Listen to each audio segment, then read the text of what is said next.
Napuruhan din ng masungit na panahon ang ilang barangay sa Zamboanga City. Patay ang isang kasambahay ng pasukin ng rumaragasang tubig ang pinagtatrabahuang bahay. Nawawala naman ang kanyang among babae.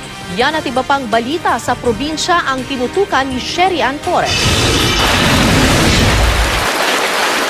Tumaas ang tubig sa ilog sa barangay Paso Nangka sa Zamboanga City dahil sa patuloy na pag-ulan.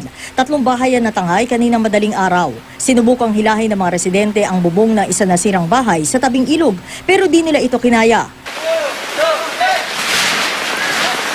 Sa lakas ng agos, natibagan lupa sa gilid ng ilog. Sa sentro naman ng Zamboanga, abot tuhod ang baha sa ilang kalsada. Inilikas ng isang military truck ang mga apektadong residente sa barangay San Jose, Gusu. Ginamit din ang isang rubber boat para makapasok sa kaloob-looban ng binahang barangay.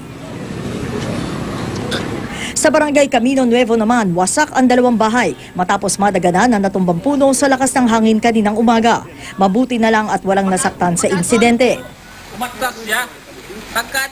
Sa San Roque Subdivision sa Barangay San Roque, isang bahay ang pinasok ng tubig nang rumagasa ang kalapit nitong ilog kanina madaling araw. Sira ang bakod at naanod ang kotse at mga motorsiklo sa loob ng bahay. Nawawala ang may-ari ng bahay na si Edwina Bernard, isang regional accountant ng National Food Authority. Natagpuan naman ang bangkay ng kanyang kasambahay sa bukid.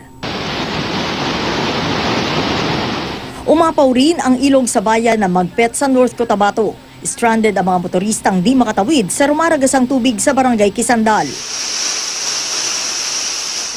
Tumaas din ang isang ilog sa Kidapawan City dahil sa ilang araw ng pag-ulan.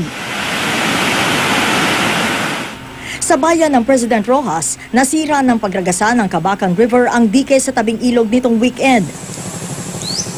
Sa bayan ng Milang naman, nasa mahigit 50 ektaryang palayang aanihin na sana ang nasira na malakas na pag-ulan at hampas ng hangin nitong mga nakaraang araw.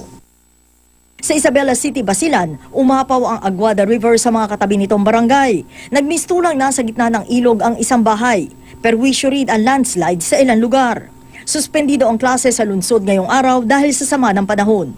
Sherry Ann Torres, ang Katutok, 24 Oras.